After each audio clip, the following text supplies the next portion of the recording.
Good morning students, myself Shan Patel. Today we are going to start part 5 of exercise 6.4. बच्चों आज हम exercise 6.4 का part 5 देखने जा रहे हैं. Okay, see here question number 6. Find the length of a square whose area is 441 meter square.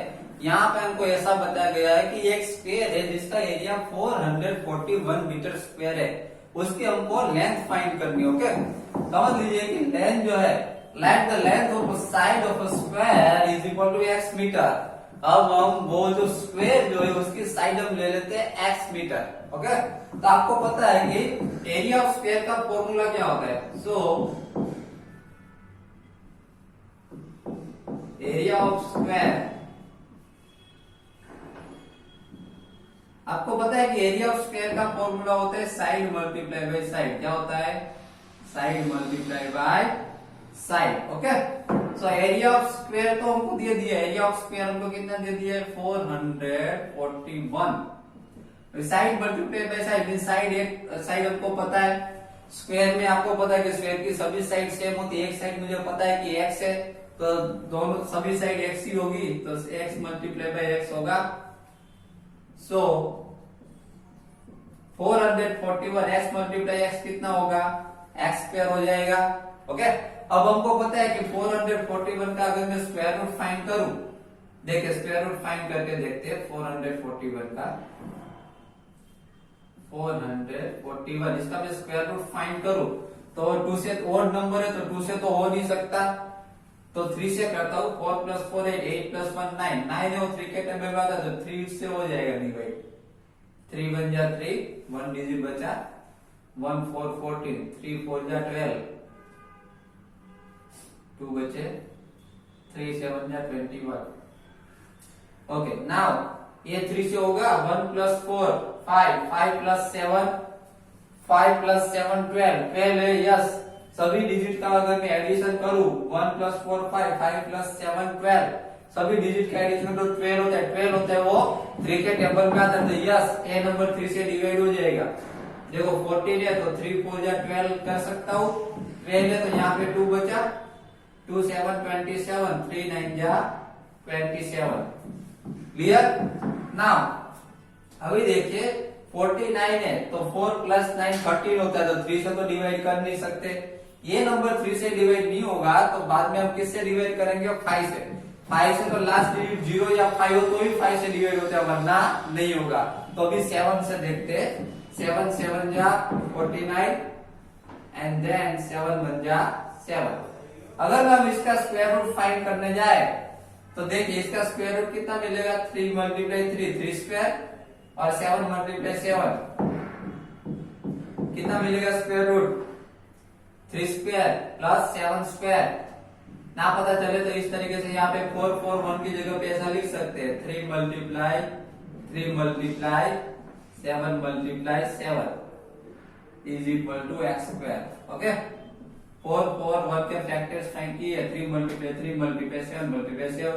अब 3 multiply 3 तो 3 स्क्वायर होगा, 7 मल्टीप्लाई 7 7 स्क्वायर होगा, is equal to x square. Okay, power same है तो 3 7 जा 20 और 1 टाइम पावर लिख सकते हैं. ऐसे समझ में आ रहा है? अगर पावर सेम हो तो 1 टाइम पावर लिख देने की, इन दोनों का मल्टीप्लाई. 3 7 जा 21. यहाँ पे x स्क्वायर है, दोनों साइड से स्क्वायर स्क्वायर निकल दो, 21 मिल जाएगा हमको. तो इसकी साइड हो गई 21 सेंटीमीटर. कितनी हो गई? 21 सेंटीमीटर. समझ में आ रहा है? सॉरी, सेंटीमीटर नहीं मीटर, क्योंकि मीटर में दिए ना हमको. ओके, क्योंकि यहाँ पे मीटर एरिया मीटर स्क्वायर में दिए, इसलिए साइड मीटर में आएगी. क्लियर? तो यहाँ पे हमारा क्वेश्चन 6 जो है वो कंप्लीट हो रहा है. Okay, now question number 7. In a right triangle ABC angle B is equal to 90 degree. ये आपको राइट ट्रायंगल दिख रहा है, उसमें एंगल बी जो है वो 90 डिग्री है. कितना है? 90 डिग्री. इसलिए मैंने यहाँ पे रखा है. देखो राइट एंगल ट्रायंगल जो है 90 डिग्री के एंगल बी रखा है मैंने. यहाँ पे ए और यहाँ पे C. If A B is equal to 6 centimetre, यहाँ पे ए बी हमको 6 सेंटीमीटर दे दिया है. BC is equal to 8 centimetre. BC base हमको 8 सेंटीमीटर दे दिया है. Find AC. AC means hypotenuse हमको फाइंड करना है. तो आपको पता है right angle triangle hypotenuse find करना हो तो hypotenuse square is equal to base square plus perpendicular square होता है। देखिए यहाँ पे in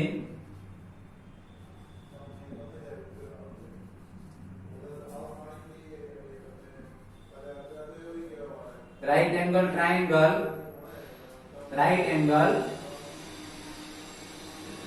triangle ABC, right angle triangle ABC में बी 90 डिग्री है बराबर। पहले हाइपोटेन्यूज स्क्वायर लेने का, यहाँ पे AC square is equal to इन दोनों का स्क्वायर का प्लस करने का, पहले AB square plus BC square. याद रखिएगा सबसे पहले हाइपोटेन्यूज का स्क्वायर करने के, हाइपोटेन्यूज है समझ में आ रहा है, hypotenuse square is equal to ये दोनों साइड का स्क्वायर कर देने का, दोनों का प्लस। हाइपोटेन्यूज हमको पता नहीं है तो एसी स्क्वायर का एसी स्क्वायर ही रखेंगे हम। अभी एबी स्क्वायर, एबी का मेजरमेंट हमको पता है एबी 6 है तो यहाँ पे हम 6 स्क्वायर कर सकते हैं प्लस बीसी स्क्वायर, बीसी हमको पता है कि 8 सेंटीमीटर दिया है तो BC 8 square. Okay so AC square is equal to, यहां पर देखिए 6 स्क्वायर कितना होगा 36 होगा प्लस 8 स्क्वायर 8 8 जा 64। So AC square is equal to 36 plus 64 कितना होगा 100 होगा, 36 plus 64 is equal to 100। So AC square is equal to 100 जो है वो 10 का स्क्वायर होता है, दोनों साइड से स्क्वायर स्क्वायर निकाल दीजिए। So AC is equal to 10, तो एसी हमको यहाँ पे मिल गया 10 सेंटीमीटर। ओके बहुत इजी सम है। And then second number if AC is equal to 30 centimetre, यहाँ पे हमको एसी हाइपोटेन्यूज 13 सेंटीमीटर दे दिया है, BC is equal to 5 centimetre, BC हमको 5 सेंटीमीटर दिया हुआ है एंड फाइंड एबी, एबी हमको फाइंड करना है। ओके तो वही फॉर्मूला यूज करेंगे, ए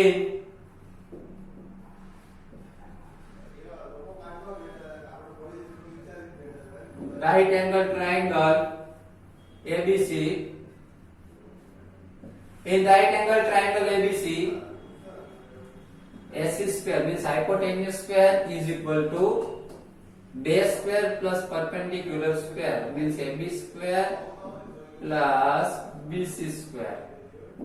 अभी हमको AC का मेजरमेंट अब यहाँ पे दिया AC 13 दिया है तो AC की प्लेस में हम लिख देंगे 13 square is equal to AB square. AB कितना है, कितना है नहीं है, दिए ही नहीं है तो AB स्क्वायर ही लिखिए। BC स्क्वायर, BC 5 सेंटीमीटर है तो यहाँ पे हम लिख देंगे 5 स्क्वायर। 13 स्क्वायर समझ लीजिए, 13 स्क्वायर के 13 जा 13 स्क्वायर होता है 169 is equal to AB square plus 5 square कितना होगा 25। अभी मुझे AB स्क्वायर फाइंड करना है तो 25 को लेफ्ट साइड में ले लीजिए तो 169 minus 25 is equal to AB square. आ रहा है समझ में, 25 को मैंने लेफ्ट साइड में ले लिया तो माइनस 25 हो गया। Now 169 minus 25, 9 minus 5 4, then 6 minus 2 4, 1 minus 0 1, 144 is equal to AB square. 144 is the square of 12, so 12 square is equal to AB square. Now square square remove कर दीजिए, so 12 is equal to AB। यहाँ पे हमको AB का measurement मिल गया 12। Okay तो यहाँ पे हमारा क्वेश्चन 7 भी कंप्लीट हो रहा है।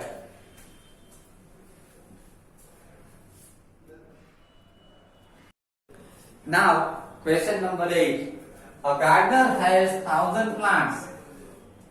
एक गार्डनर 1000 प्लांट्स प्लांटेड करता है। He wants to plant this in such a way that the number of rows and number of columns remain same। वो इस तरीके से उसको प्लांट करता है जैसे number of rows and number of column same रहे। Find the minimum number of plants he needs more for this. इसमें ऐसा बताया गया है कि ऐसे वो उसने प्लांट तो किया, number of rows and number of column रहे बराबर, लेकिन जो इसके लिए मोर प्लांट जितने चाहिए रिक्वायरमेंट होगी वो हमको फाइंड करना है। Okay, see here. सबसे पहले तो हम डिवीजन मेथड से ये जो प्लांट्स दिए गए, कितना प्लांट दिए, 1000 प्लांट्स दिए गए, उसको डिवीजन मेथड से उसके पार्ट्स करते। देखिए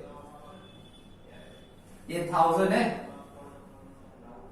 सबसे पहले क्या करेंगे, हम 1000 के पेयर बनाएंगे, यहाँ पे लास्ट 2 डिजिट, उसके बाद ये लास्ट 2 डिजिट। क्लियर।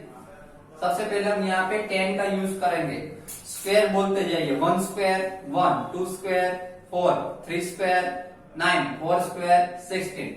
16 में लिख नहीं सकता, 10 है इसलिए, तो मैं क्या लिखूंगा 9 स्क्वायर। ओके, यहाँ पर देखिए, सॉरी 3 स्क्वायर, 3 3 जा 9। समझ में आ रहा है। यहाँ में पे 4 स्क्वायर यूज नहीं कर सकते क्योंकि 4 स्क्वायर 16 हो जाता है, मुझे 10 से 10 तक ही जाना है। ओके, सो 3 3 जा 9। ओके, 10 माइनस 9 कितना होगा, 1 होगा। यहाँ पर देखिए 3 है तो प्लस 3 भी इसमें ऐड करूंगा, 3 प्लस 3 6 हो जाएगा। यहाँ पे फर्स्ट स्टेप हमारा कंप्लीट हो गया। उसके बाद देखिए सेकंड स्टेप में क्या करेंगे, दूसरी जो पेयर है वो नीचे लगे, दूसरी पे डबल जीरो वाली, इसको मैंने नीचे नहीं डबल जीरो। अभी 6 तो यहाँ पे हमारा फिक्स हो गया, तो यहाँ पे मैं 6 का यूज करूं। समझ में आ रहा है, 6 यहाँ पे मैंने फिक्स कर दिया है, ये 6 फिक्स है। अभी मुझे 100 तक जाना है, तो 6 अगर मैं 1 जा लू, 1 जा लू, 1 1 जा 1, 1 6 जा 6 तो 61 होता है। और 6 फिक्स है।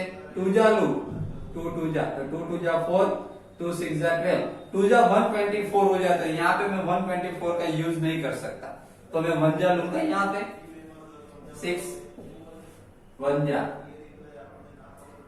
61, 1 जा कितना होगा 61, तो यहाँ पे मैं लिखूंगा 61। अगर मैं यहाँ पे माइनस करूं 100 माइनस 61, 0 माइनस 1 तो हो नहीं सकता, तो बोरोइंग लूंगा 9 0। 10 माइनस 1 9, 9 माइनस 6 3, यहाँ पे मुझे मिला 39। समझ में आ रहा है।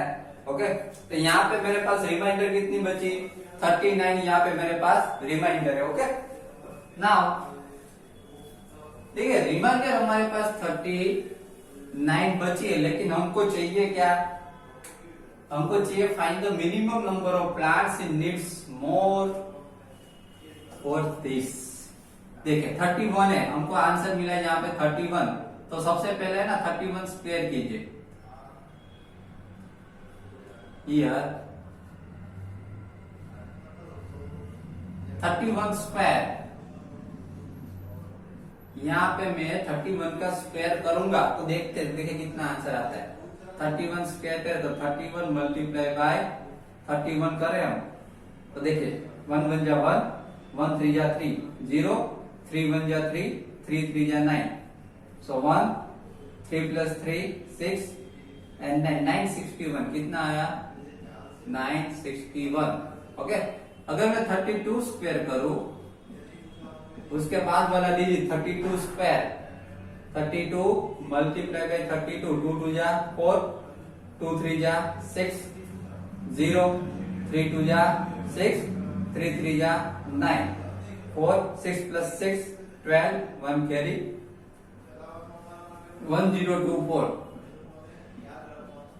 देखिए यहाँ पे मैंने 31 स्क्वायर किया तो मुझे मिला 961, और बाद में मैंने 32 स्क्वायर किया तो मुझे मिला 1024।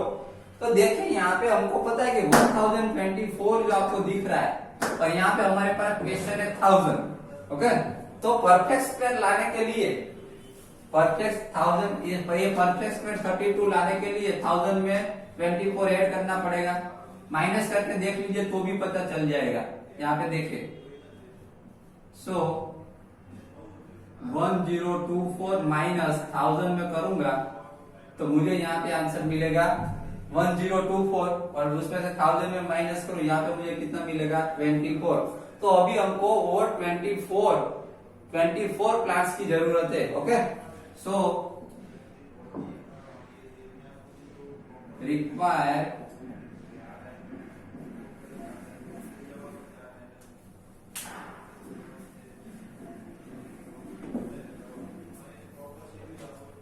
he required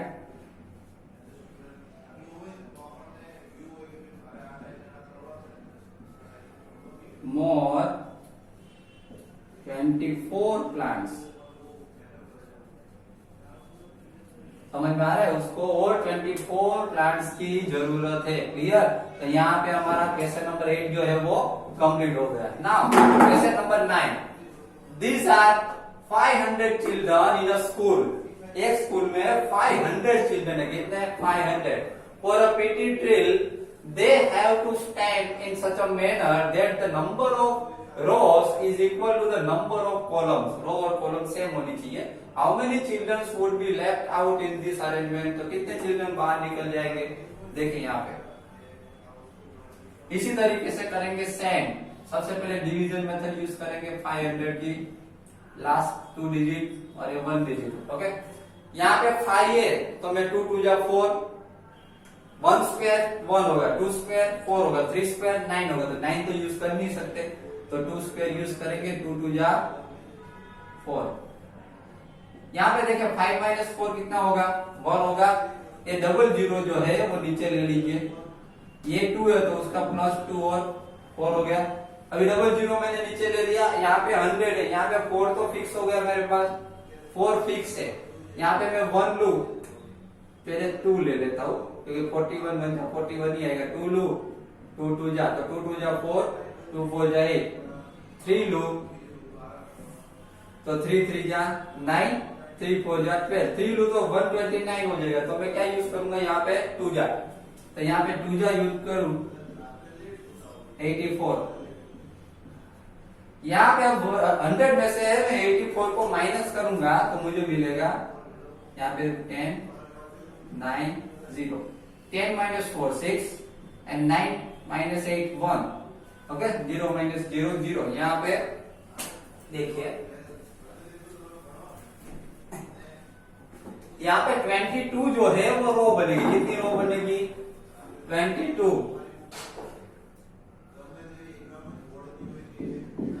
clear? देखिए यहाँ पे ऐसा बना, such a manner that the number of rows is equal to the number of column. Number of row और नंबर ऑफ कॉलम कैसी आनी चाहिए? सेम आनी चाहिए। ओके, तो यहाँ here number of rows is equal to 22। कितनी रो बनेगी? 22। ओके, एंड 16 स्टूडेंट्स, कितने? 16 children, 16 children are left out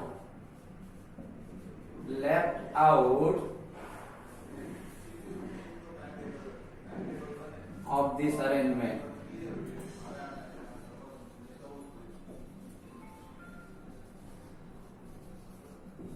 okay, 22 यहाँ पे रो एंड कॉलम बने, 16 टू जिसमें से बाहर निकल जाएंगे। समझ में आ रहा है?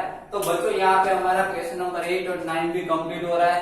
यहाँ पे हमारी एक्सरसाइज जो है 6.4 पूरी कंप्लीट हो रही है। ओके, आज मैंने आपके लेक्चर नंबर पार्ट 5 में एक्सरसाइज 6.4 पार्ट 5 में मैंने आपको जो भी समझा उस सारे सम्स को नोट डाउन कर लीजिए अपनी नोटबुक में और इसकी प्रैक्टिस कर लीजिए। Okay, thank you very much.